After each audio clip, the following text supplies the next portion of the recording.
नमस्कार। कर्नाटकातील महिलांना सक्षम करण्यासाठी कर्नाटक सरकारने 2023 मध्ये गृहलक्ष्मी योजना सुरू केली होती। या योजनेअंतर्गत कर्नाटक राज्य सरकार घरच्या प्रमुख महिलांना आर्थिक मदत करेल अशी घोषणा करण्यात आली होती। राज्यातल्या सुमारे 1,28,00,000 महिलांना या योजनेचा लाभ होणार असं घोषणा करताना सांगितलं गेलं।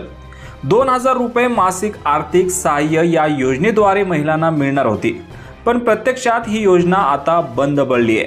काँग्रेसच्या खोट्या आश्वासनांचा पुन्हा एकदा बुरखा फाटलाय।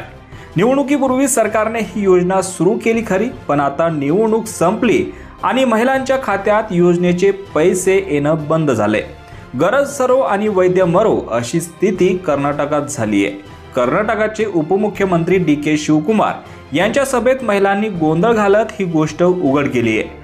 हिमाचल प्रदेशात सुद्धा इंदिरा गांधी प्यारी बहिणा सुख सन्मान निधी योजना सुरू केली होती, ज्याद्वारे 1,500 रुपये प्रति महिना महिलांना मिळणार होते। मात्र तिथली स्थिती सुद्धा गृहलक्ष्मी योजनेसारखीच आहे। राहुल गांधीच्या खटाखट योजनेसारखेच ही योजना पण एक दिशाभूल ठरली आहे। गरीब माता भगिनींना फसवण्याचे काम काँग्रेस जिकडे जाईल तिकडे करत आहे।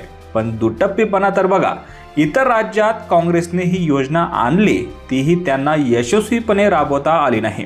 पण महाराष्ट्रामध्ये याच लाडकी बहीण योजनेला काँग्रेस आणि विरोधकांनी चुकीची ठरवण्याचा पूर्ण प्रयत्न केला आणि ही योजना बंद करण्यासाठी काँग्रेस कोर्टात देखील जाऊन आली।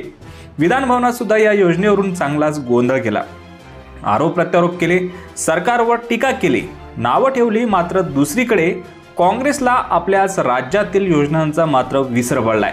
महिलांना काही देण्याची काँग्रेसची नियतच नाही, हे यातून आता स्पष्ट होत आहे।